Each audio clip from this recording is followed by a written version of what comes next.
clairvoyant cognition of the elemental world. When you perceive phenomena through the elemental body rather than through the physical body, you experience a world unknown to sensory perception and ordinary rational thinking. To compare this world with something that is part of ordinary experience, consider the world of memory images. Like memories, the elemental body's suprasensory experiences rise up from the depths of the soul. In the case of memories, the soul knows that they relate to earlier experiences in the sensory world. Suprasensory images also refer to a world. Like memory images, they present themselves as something that we cannot dismiss as simple fantasy.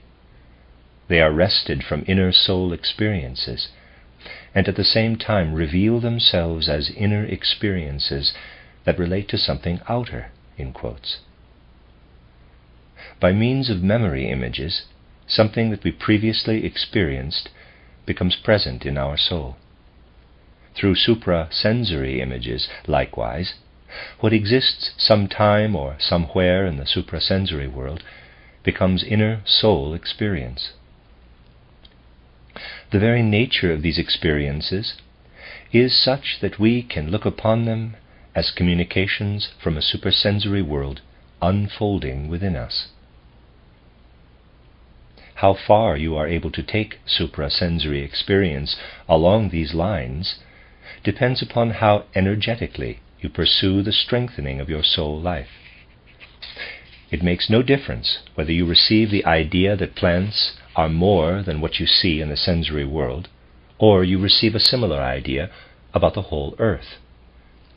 Both belong to the same realm of suprasensory experience. If, having acquired the capacity to perceive outside your sensory body, you observe a plant, you will then perceive, in addition to what your senses show you, a subtle form that permeates the whole plant. This form will present itself to you as a force being, and you will come to see this force being as that which forms the plant out of the substance and forces of the sensory world and causes the circulation of the sap. To use a workable analogy, though not a particularly accurate one, you could say that just as your soul raises your arms, something in the plant circulates the sap.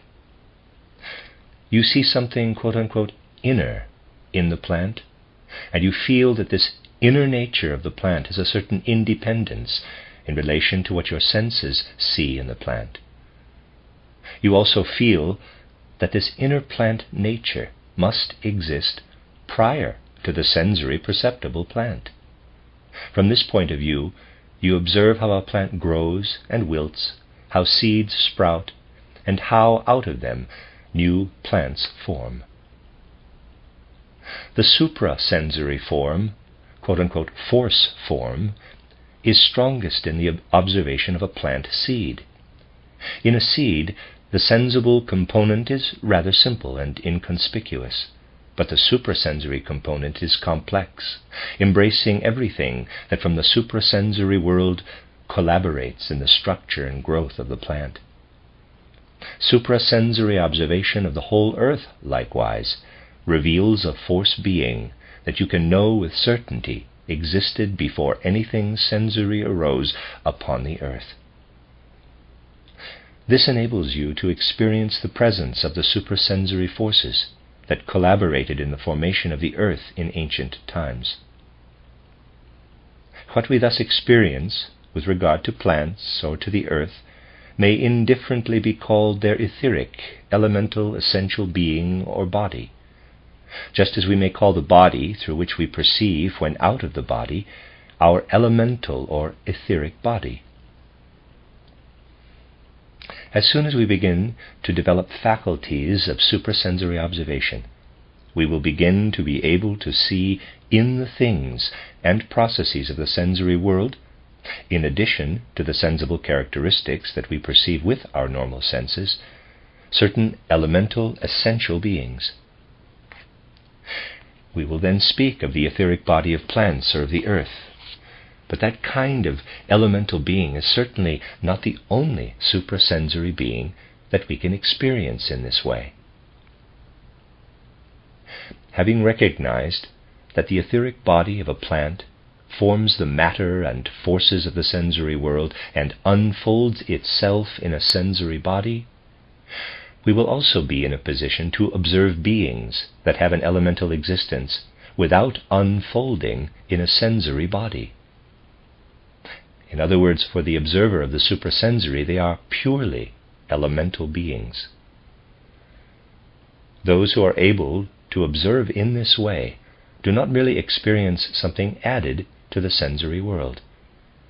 They experience a world within which the sensory world seems, for example, like pieces of ice floating in water. If you could see only the ice and not the water, you would recognize only the ice and not the water as real. That is, if you hold only to what is revealed through your senses, you will deny the suprasensory world, of which the sensory perceptible world is a part, just as the pieces of ice floating in water are part of the entire mass of water. You will find that people who are able to observe suprasensory realities use expressions that are borrowed from sensory perception to describe what they see. Thus you will find such observers describe the etheric body of a being of the sensory world, or of a purely elemental being, as a closed, multicolored light body. Flashes of color arise, glow, or flame, thereby communicating that these light or color phenomena are expressions of life. But what is being spoken of is actually completely invisible. In fact, the observer is well aware that what he or she perceives, the images of light or color, has no more to do with the suprasensory fact than writing, which communicates a fact, has to do with the fact that it communicates. In spite of this, the observer does not use sensory perception arbitrarily to express the suprasensory. During the experience, the observer actually experiences something similar to a sensory impression. This is because in the suprasensory experience, the observer is not completely free of his or her sensory body. The sensory body is still connected with the etheric body and thus conveys the suprasensory experience in sensory form. The description of an elemental being may therefore seem like a fantasy or visionary combination of sensory impressions. Nonetheless, the description is a true account of the experience, for the observer sees what he or she describes. The mistake that is sometimes made has nothing to do with the image as such by which one describes the experience. The mistake arises only when one claims that the image is reality, instead of understanding that it only indicates the corresponding reality.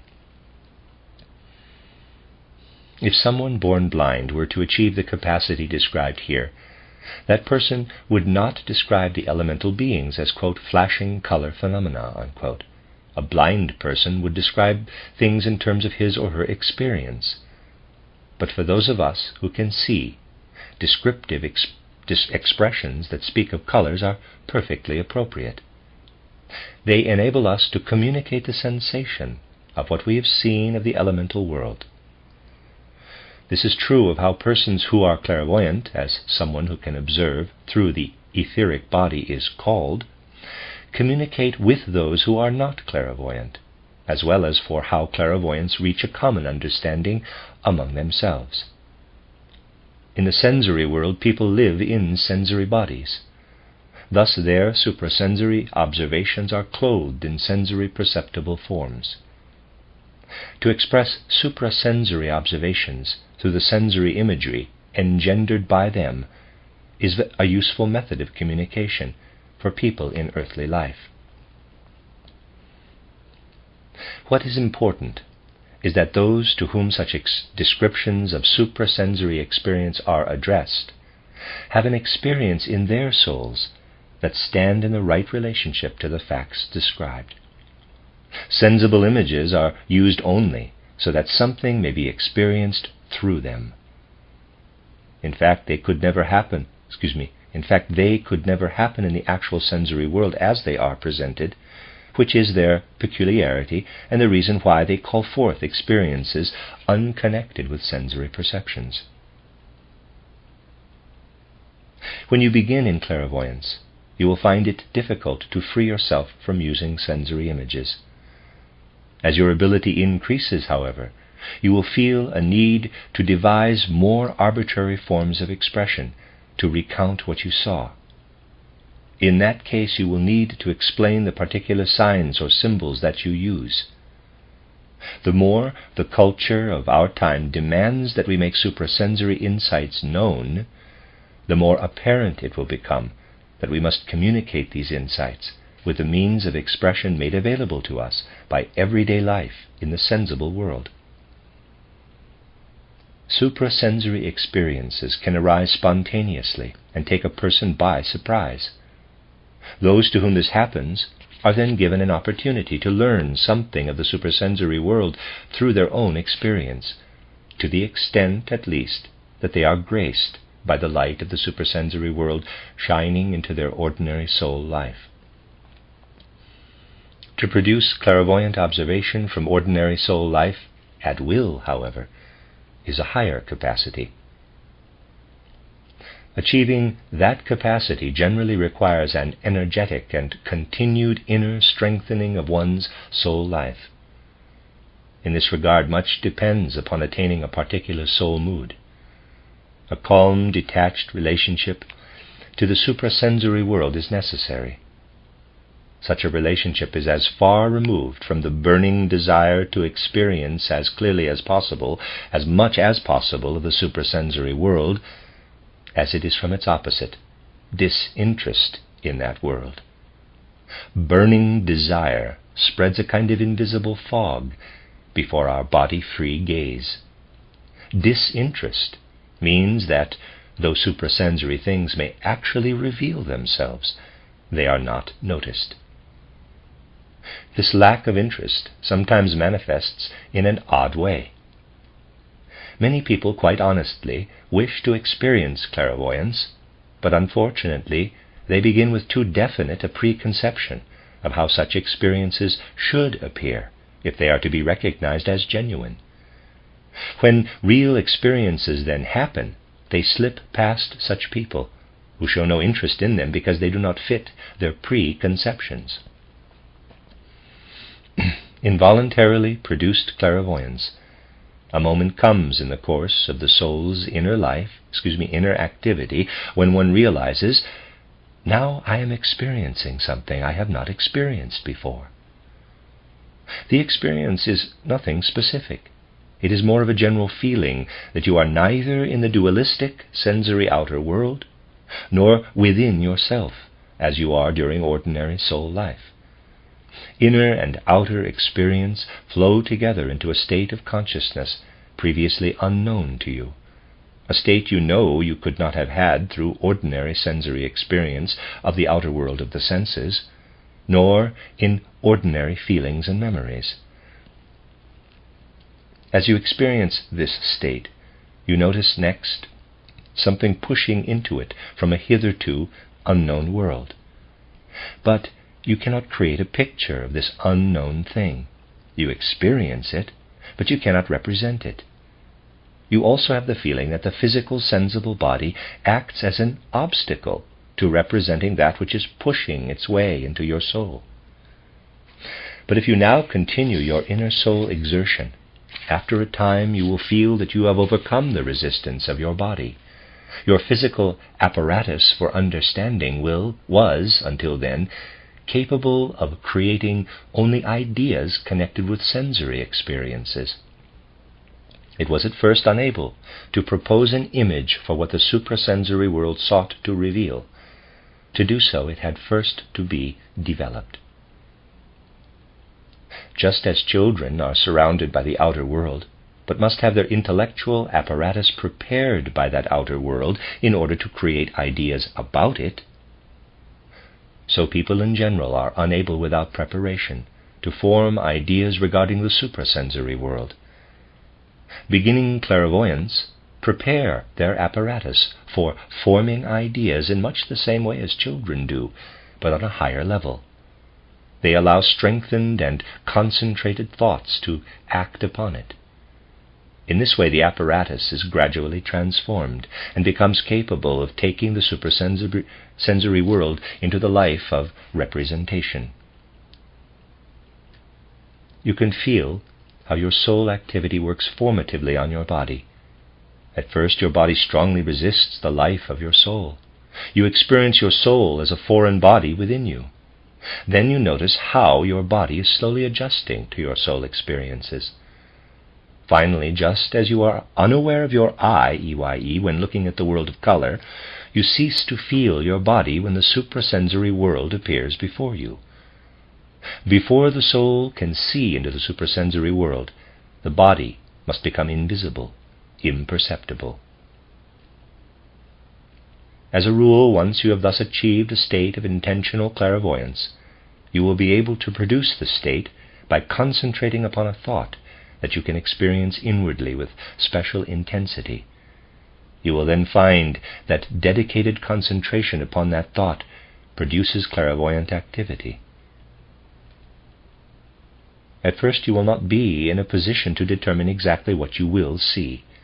Suprasensory phenomena and processes that you are quite unprepared for and therefore have no desire to produce will play into your soul. Nevertheless, with further inner strengthening, you will be able to direct your spiritual gaze to things you intend to see. Just as you can recall a forgotten experience by bringing forth in your soul something related to what you have forgotten, so as a clairvoyant you can begin with an experience that you have reason to believe is related to what you seek. If you concentrate intensely upon the known experience, after a shorter or longer period, what you wish to experience will often appear. In general, you should be aware that calmly waiting for the favorable moment is of the greatest value for the clairvoyant. You should never try to force anything. When the desired experience does not happen, it is best to wait and try again another time.